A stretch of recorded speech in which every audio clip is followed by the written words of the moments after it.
if you create a new medicine, well, that medicine has to go through randomized control trials. So you can understand if that medicine is better than placebo.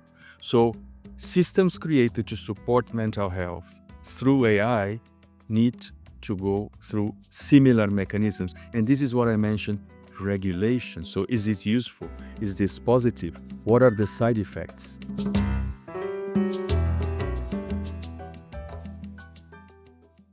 It's great to see you again in another episode of Talk Latin America. We're here with Renato Oliveira. He is the head of the Pan American Health Organization of Mental Health. The unit chief would be the specific title for you. Renato, thank you very much for joining us. Great having you. Thanks. It's a pleasure to be with you guys here. Mental health is a huge topic. How would you describe your specific area, what you specifically do across the Americas? Okay. Yes, mental health is indeed a big topic. And it's a topic that did not have the necessary attention in the past. But what we have seen in the last years, especially after the COVID-19 pandemic, when in fact all of us were going through mental health issues, fortunately there is more visibility. Countries are more concerned about the mental health of their populations. So we see that the field is now in a very good momentum to advance and to, in fact, cover the gaps that we have seen throughout the years. I want to touch an area that is new, not relatively new, ChatGPT, AI in general, and mental health. Because we saw a case in Texas, for instance, that a young man, he committed suicide because of ChatGPT. So how to handle it? Well, that's a very important problem. And you see, that's another characteristic of working with mental health. It's a field that it's so dynamic. It's a field that it's so affected by how society functions and the advances that we have in our societies. So I think you mentioned an area that everyone is concerned nowadays. So yes, cases like this have been described. There is a risk that our kids, adolescents interact with AI, and in fact, AI takes them to the wrong direction. We hope that this is going to be properly regulated, because what we also need to take into consideration that those types of technology can also be positive. They also help people to identify that they are going through a mental health problem. There is also technology nowadays that provide specific techniques similar to psychotherapy that in fact can help people to recover from this stress. So I think the key here is transparency on what technology is providing, but also regulation on the limits of what can be done. Sorry, yeah, I want to go into what kind Go of ahead. regulation look like in this field. Well, I can give you an example that I think it's very pertinent. Recently, Brazil created mechanisms that when people don't want to engage further with betting and gambling, the person can have the access to that limited. So of course it's a choice of the person, but there is a mechanism that doesn't allow the person to go further, probably lose more money or get addicted to that technology. So this is a type of regulation that countries are really reflecting on how to integrate into the internet system. You mentioned personal choice, right? Is it mental health always related to personal choice? Well, as you guys mentioned at the beginning, it's such a big field. So there are mental health conditions, like, for example, we call common mental disorders, typically anxiety and depression, that people suffer with symptoms of anxiety, depression, but their capacity to analyze, take decisions it's largely preserved.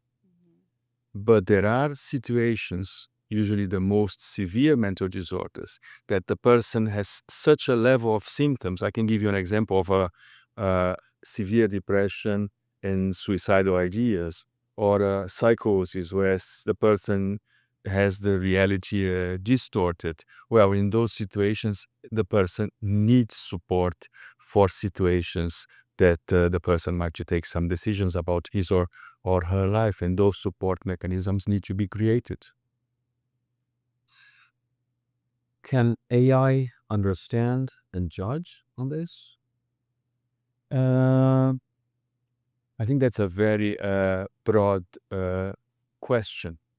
We know that there are systems being developed that can make diagnosis and advice on treatment.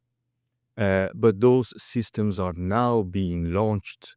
One area that we believe still needs to develop is that when those systems are created, they have to be tested like we test any other area of medicine. If you create a new medicine, well, that medicine has to go through randomized control trials so you can understand if that medicine is better than placebo.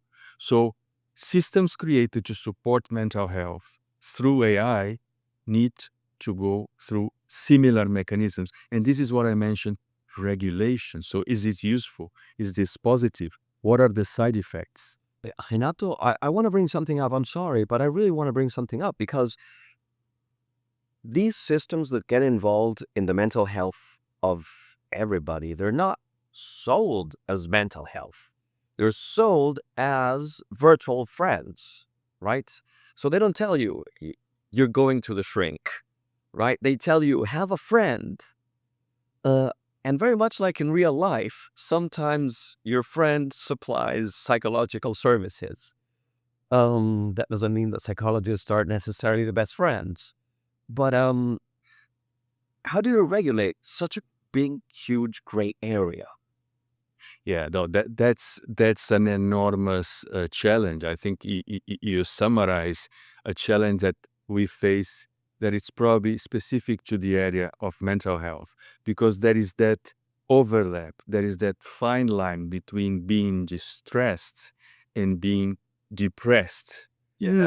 So how can you regulate what goes for each of those? Probably it would be much easier on the treatment of diabetes, because you have a specific threshold. If you create a system for more than that threshold, it's treatment. Otherwise, it's just an advice. So I don't think I have a clear answer on that for you. This is something that we mental health professionals have to work together with governments, with the regulators, but also with the companies developing those systems in a way that will fine-tune and get the best way that can be most helpful to the population. They will fight, with all their might not to be considered like a drug company, to go through an FDA process. When things are moved by profit, no doubt people will try to get on the way that they get most of the money. But that's where we expect that governments will be strict, clear regulations will be defined, and then they will be properly implemented. I want to talk about a little bit about, well, you have a kid, right? And children and mental health. I have the impression that children today, they have difficulty to deal with the adversities of life. I'm not sure if I'm correct. You have a kid, do you have kids? Yeah. So I don't have kids, so but my niece is I see that. So how can we teach children to deal with the adversities of life? Okay, that's a very important topic. And it's very important also because most of the mental disorders, they start early in life. So what we want is that promotion and prevention is implemented in that young age. So hopefully people will have less mental disorders. The burden of mental disorders will be reduced. There are many interventions that have proved successful in what you are describing.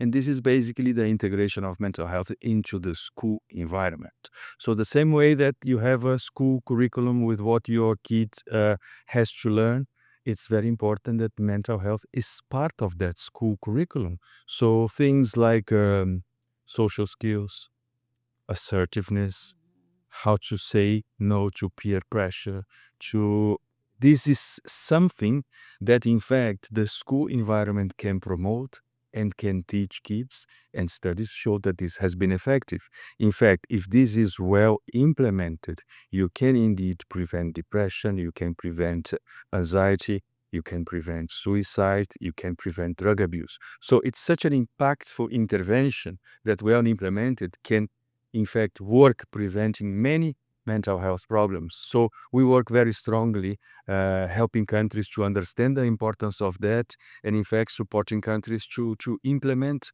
those activities that many times start with something simple as mental health literacy.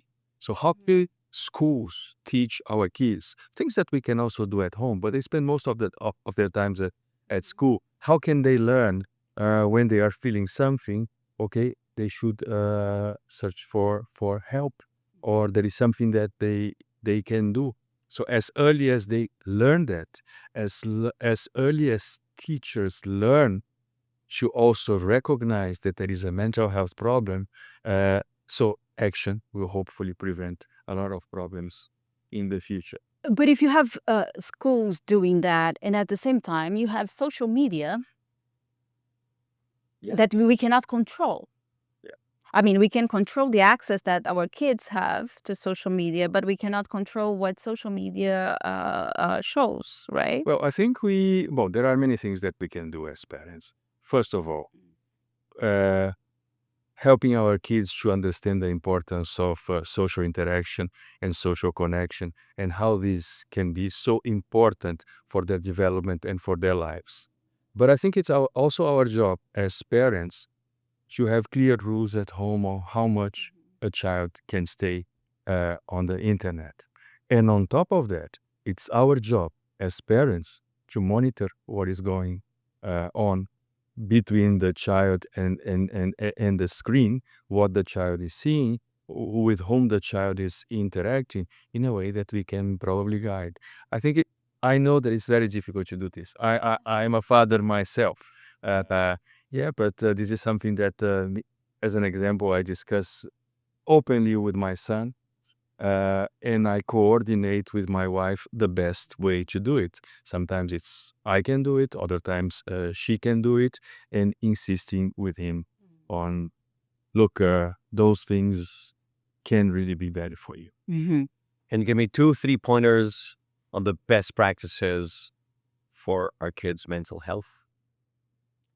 Well, I can tell you that In this sense, right? In terms of screen and social media and so on. helping our kids to interact, to develop meaningful relationships. This is a point that is very important, and we need to emphasize to our kids. It's very important from early age also to help our kids to understand the harms that can be around them, like risk of drugs and the consequences of using drugs, risk of sexual abuse. These are things that we need to teach our kids as early as possible.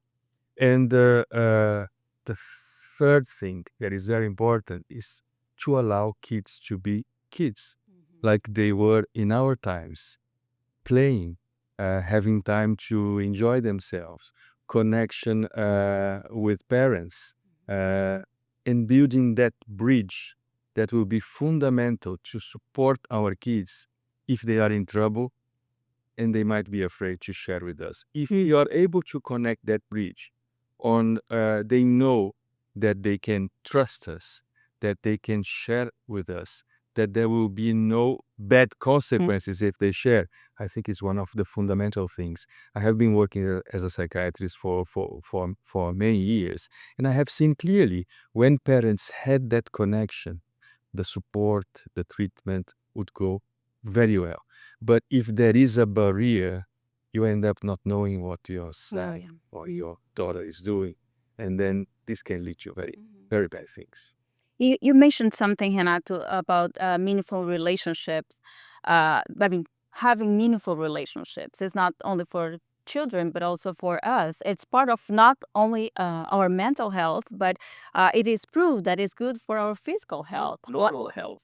Exactly. It's not because before, we have to eat well, you have to work out, you have to do all this stuff, but people used to forget about having meaningful relationships. That's true. This is getting much more importance nowadays. The World Health Organization published recently a report on the impact of loneliness and isolation in people. Because in many societies we see more and more that disconnection between people, between friends. It can have very bad effects, as we are discussing here, in kids and adolescents. But let's also think about the elderly, the way that they are being in many societies taking care of themselves without support, disconnected from the families. And as you said, this leads to mental health consequences, depression, anxiety, sometimes other more severe disorders, but also physical consequences. It has been shown it aggravates diabetes, it accelerates, and is a risk factor for dementia, in fact. So this is a very important area for public health nowadays. How can we, as societies, address loneliness and isolation? Do you believe technology has a role there? It has a role. So is this a good side of social media? Yeah, I think that's something that technology can be very helpful. Probably remember during the pandemic, how could we connect to the grandfather or the grandmother? We were afraid to expose them to the disease, but it was through the telephone, through the app that we were in fact maintaining those meaningful relationships. I remember having wonderful moments with friends in a video conference that we just organized because we could not be with each other. Just connection, right? Connection is important. Is there any specific suggestion you would have? Any model you see as the best way to enhance, promote personal connections? Any suggestions you have? Think about this. Which governments are doing this great? Yeah, I think we have a few examples. Some countries are really reflecting on how can you improve the urban environment. Yeah. In fact, to have a better way that people can connect by putting green areas, areas that you have space for interaction, by bringing activities, sports, then connecting to the primary healthcare level, like the health system that knows where the people that are getting disconnected from friends and families are, and bringing them to those activities. I think that's an area that is going to advance a lot in the coming years. How can we create better systems that mobilize people to be more connected and not completely isolated? That's going to be a big challenge for big cities where people are in buildings and they hardly see each other. It's probably going to be much easier in rural areas. But we'll need to find those solutions. How do you build resilience? Because I think resilience has a lot to do with mental health. So how do you build it? Well, building resilience is protecting from mental health problems. I think it starts by awareness. So if I know how I'm feeling, what is something that's probably stressing me, how that stress can change me mentally and physically. That's the beginning of being able to do something that can help me to come out of a stressful situation or of depression and anxiety. We call this mental health literacy, which is this awareness. And I think it's the beginning of everything. That's why we believe this is so important to be integrated into school curriculum. So we learn this from very early age, because only by knowing what you have, you'll be able to, as I said, do something or get the support that I need. We do a lot of work on resilience in situations of disaster or catastrophe, like helping the people to understand, well, look, such a situation can be very stressful. You are probably going to be feeling A, B, C, and D. And what you can do to be able to overcome that is also a series of recommendations that we provide. We have done this recently in the Hurricane Melissa that affected Jamaica and other countries, really working together with the Ministry of Health to build this resilience among the population, also among health professionals, frontline workers who are really at the front line of the stress. So point number 1 is know yourself. That's very important. And point number 2 is make sure you keep in touch with yourself. And point number 3 is we run out of time. Unfortunately, so now we gotta know ourselves when we're running out of time. Renato Oliveira. It was a challenge for me to pronounce that name in Portuguese, but you got it. I got it. It's Renato perfect. Oliveira. Thank you. Michelle, you're too nice with me. Renato Oliveira, unit head, or the person responsible for mental health at the Pan American Health Organization. Thank you so much. It's been great having you. Thank you. Thank Pleasure you guys. Thank you. Obrigada. Okay, man. Obrigado. That's right. And before we leave, I gotta thank, of course, my co-host here and friend, the great Michelle Marinho. She is Latin American editor at CGTN, and I am. Diego Laje, our anchor in CGTN. Thank you so much for joining us. See you next time.